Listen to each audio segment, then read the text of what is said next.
तो आज का हमारा अगला टॉपिक है ऑर्गेनॉन का पैलिएशन। पैलिएशन का एफोरिज्म आपको एमसीक्यू में पूछा जाता है, वो है 59। तो इसका देख लेते हैं कि डेफिनेशन क्या है। Palliation is temporary relief of the symptoms of the disease.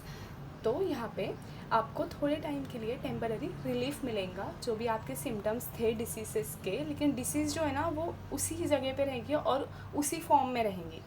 दो symptoms are relief yet the disease remains in the same form and in the same place.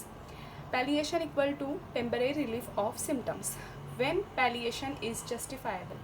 Homeopathy में हम palliation कब दे सकते हैं, इनकी कुछ केसेस है 8-9, वो देख लेते हैं। सबसे पहला है इनक्योरेबल केसेस, एग्जाम्पल कैंसर। तो कैंसर का केस है जहाँ पे ग्रॉस टिश्यू डैमेज हुआ है, वहाँ पे दे सकते हैं या पैलिएट कर सकते हैं। Second, emergency condition when life gives no time for vital force to act. हमें पता है कि हमारी होम्योपैथी की जो दवाई होंगी वो सबसे पहले जाके वाइटल फोर्स पे एक्ट करेंगी, और वो डिरेंज हुआ है तभी हमारी तबीयत ख़राब होती है या तभी हमें डिसीज़ होती है। अब उसे ठीक करने के लिए हम देते हैं होम्योपैथिक दवाई जो होती है डायनेमिक।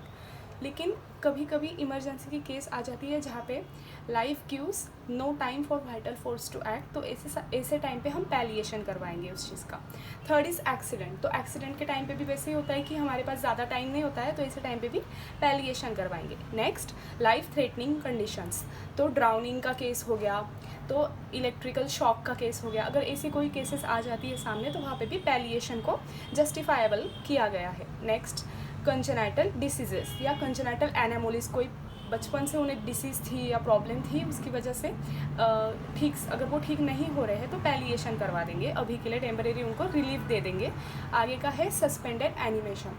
सस्पेंडेड एनिमेशन में क्या होता है कि ये भी एक इमरजेंसी कंडीशन ही होती है, तो वहाँ पर भी हम इन्हें पैलिएट करवा देंगे सारे सिम्टम्स।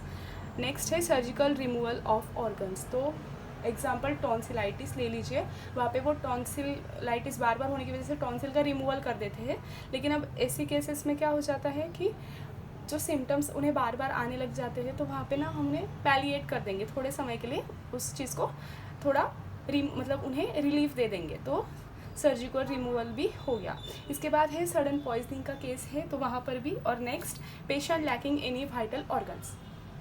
तो कहीं कहीं अगर कोई वाइटल ऑर्गन ही नहीं है किसी पेशेंट के अंदर इन्वॉल्व है, मतलब डिसीज़ के अंदर, तो वहाँ पर भी हम ये करेंगे।